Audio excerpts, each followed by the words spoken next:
Halloween 2. That can be thrown in at the end or something.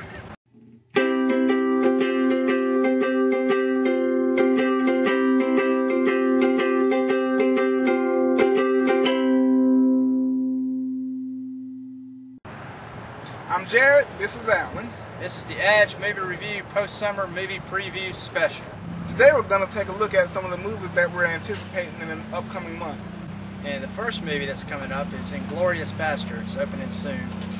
And this is one of the most more interesting looking Quentin Tarantino movies, maybe since Pulp Fiction. Kind of a wide range topic. I mean, a lot of war people are probably going to want to watch this movie. And just see kind of an interesting take on World War II and the American approach to the Nazi regime in Europe. As far as I know, the Bastards, as they call them, are an American strike team in Nazi-occupied France, and apparently they're in the killing Nazi business. Very interesting role to see for Brad Pitt. Coming off of Benjamin Button, this is going to be pretty interesting to see him. The next movie that we want to talk about is Halloween 2.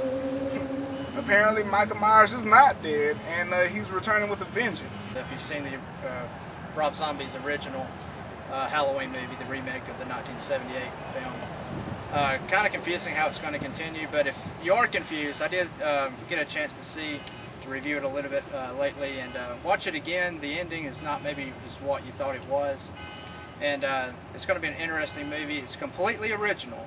He's not drawing from any previous John Carpenter film or anything like that. Right, and sort of like Allan said, the ending is more ambiguous than you think it is. It does leave room for this sequel to come in, and I'm actually kind of interested in this one because I saw the first Halloween that Rob Zombie had made, and I actually thought it was a pretty good movie, and I'm looking forward to it. Okay, Mom, the next one's for you. The next movie we're going to talk about is Gamer, starring Gerard Butler. Most of what I know about the picture is, I think, and this is what I'm thinking, it looks kind of reminds me of a Death Race. How I think Gerard Butler's character is actually a prisoner fighting for his freedom, and I think the whole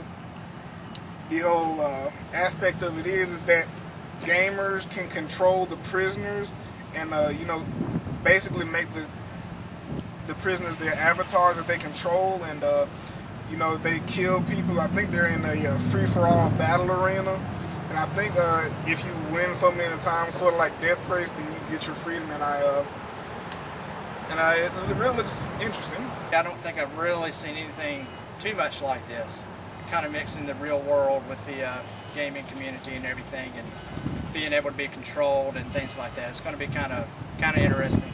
Hopefully Butler keeps his shirt on, but if he doesn't, we'll probably get around that too. So the next movie coming up after that is going to be Jennifer's Body, starring Megan Fox. Oh yeah. But apparently this girl Jennifer is being sacrificed by this band so they can get their record deal or whatever. But something goes horribly awry, and then she gets possessed by a demon, and then she starts killing people. Yeah, in other words, it's the kind of thing that happens sometimes. You just gotta keep an eye out for it. Megan Fox, a lot of, she's kind of risen with Transformers and everything into the celebrity, as the center of all the celebrity world and everything. And she's very, it's going to be an interesting role for her to kind of see her be kind of the bad person.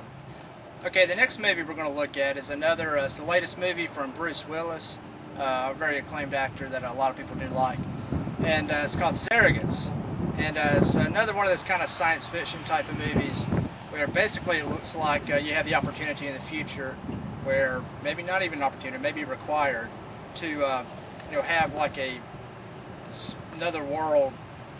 I don't know how to explain it, but someone else that's not really you out there doing everything, and you can experience anything that you want to experience through them. Right, and sort of what like Allan was hitting on. It's basically, I think they're like robots that you send out into the world. Like you sit in some sort of chair-like pod device, and you basically send out your robot to do your interactions. You can do whatever you want, like Allan was saying. You have no you suffer no consequences or anything like that, and something goes terribly awry, and some of the people that use these surrogates, they do die while in their pods, and Bruce Willis has to get up and do the whole detective thing. And another movie that we want to take a look at is Shutter Island, starring Leonardo DiCaprio. It's basically the premise that, from what I can understand, is that there's this insane asylum on Shutter Island, and weird stuff goes down, and apparently they're supposed to have only 65 or 66 patients, but another one of the patients is indicating that they have a secret patient somewhere hidden on the island, and yeah, that's mostly what I know about it. Yeah, it's going to be one of those creepy kind of movies, mystery, some kind of twist at the end, something you don't really see coming, and it may compete with Orphan as being like really creep you out and not know what's going to happen, and then kind of make you turn your head like, oh no, is that really happening? But yeah, it's an interesting movie with Leonardo DiCaprio. I like to see someone like him in different roles and everything, and it looks like it's going to be pretty good. Okay, now the next movie we're going to look at is 2012. And it's obviously about the so-called or supposed destruction that's going to come on the earth based on the ancient Mayan calendar, coming in December of 2012 when the event supposedly happens. And it looks like it's going to be a good movie. It's highly anticipated. They've been pushing the trailer and everything for a good while now. Right. And also there is some concern, if you did see The Day After Tomorrow, maybe some of the same reoccurring ideas, but we're hoping that they do kind of push this in a little bit of a new direction and take it a step further and everything. Right. I'm kind of hoping that they do be original with it. I'm kind of actually hoping if they're going to push this as a end of the world movie. I want it to be a end of the world movie. I don't want it to be a end of the world, but oh wait, you do this, and this, and you save mankind. I kind of want it to be like, if they're going to end the world, let this movie be the end of the world. 6.5 billion people best be gone. Another movie that we're looking forward to is James Cameron's Avatar. It's I really don't know much about the storyline of the movie, but it's supposed to be like the best visual effects CGI movie in the history of ever. Yeah, it promises to be a good movie. James Cameron brings a lot of credibility with him, so it is one of those movies we want to keep an eye out for as more info comes out for us.